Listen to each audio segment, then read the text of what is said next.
7. Edward Delaney to John Fleming. August 20th, 1872. You are correct in your surmises. I am on the most friendly terms with our neighbors. The Colonel and my father smoke their afternoon cigar together in our sitting room or on the piazza opposite, and I pass an hour or two of the day or the evening with the daughter. I am more and more struck by the beauty, modesty, and intelligence of Miss Daw. You ask me why I do not fall in love with her. I will be frank, Jack. I have thought of that.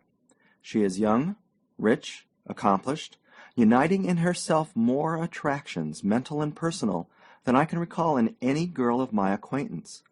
But she lacks the something that would be necessary to inspire in me that kind of interest. Possessing this unknown quality, a woman neither beautiful, nor wealthy, nor very young could bring me to her feet. But not Miss Daw. If we were shipwrecked together on an uninhabited island, let me suggest a tropical island, for it costs no more to be picturesque, I would build her a bamboo hut. I would fetch her breadfruit and coconuts. I would fry yams for her. I would lure the ingenuous turtle and make her nourishing soups. But I would not make love to her, not under 18 months. I would like to have her for a sister, that I might shield her and counsel her, and spend half my income on old thread lace and camel's hair shawls.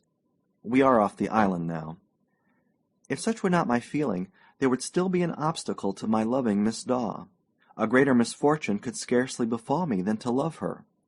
Fleming, I am about to make a revelation that will astonish you. I may be all wrong in my premises and consequently in my conclusions, but you shall judge. That night, when I returned to my room after the croquet party at the Daws, and was thinking over the trivial events of the evening, I was suddenly impressed by the air of eager attention with which Miss Daw had followed my account of your accident. I think I mentioned this to you. Well, the next morning, as I went to mail my letter, I overtook Miss Daw on the road to Rye, where the post office is, and accompanied her thither and back, an hour's walk. The conversation again turned to you, and again I remarked that inexplicable look of interest which had lighted up her face the previous evening. Since then I have seen Miss Daw perhaps 10 times, perhaps oftener, and on each occasion I found that when I was not speaking of you, or your sister, or some person or place associated with you, I was not holding her attention. She would be absent-minded, her eyes would wander away from me to the sea, or to some distant object in the landscape. Her fingers would play with the leaves of a book in a way that convinced me she was not listening.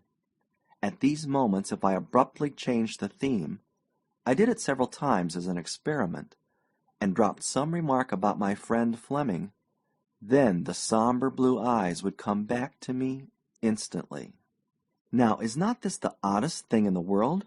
No, not the oddest. The effect which you tell me was produced on you by my casual mention of an unknown girl swinging in a hammock is certainly as strange. You can conjecture how that passage in your letter of Friday startled me. Is it possible, then, that two people who have never met, and who are hundreds of miles apart, can exert a magnetic influence on each other? I have read of such psychological phenomena, but never credited them. I leave the solution of the problem to you. As for myself, all other things being favorable, it would be impossible for me to fall in love with a woman who listens to me only when I am talking of my friend. I am not aware that any one is paying marked attention to my fair neighbor. The lieutenant of the Navy, he is stationed at Rivermouth, sometimes drops in of an evening, and sometimes the rector from Stillwater. The lieutenant the oftener. He was there last night. I should not be surprised if he had an eye to the heiress. But he is not formidable. Mistress Daw carries a neat little spear of irony, and the honest lieutenant seems to have a particular facility for impaling himself on the point of it. He is not dangerous, I should say, though I have known a woman to satirize a man for years and marry him after all.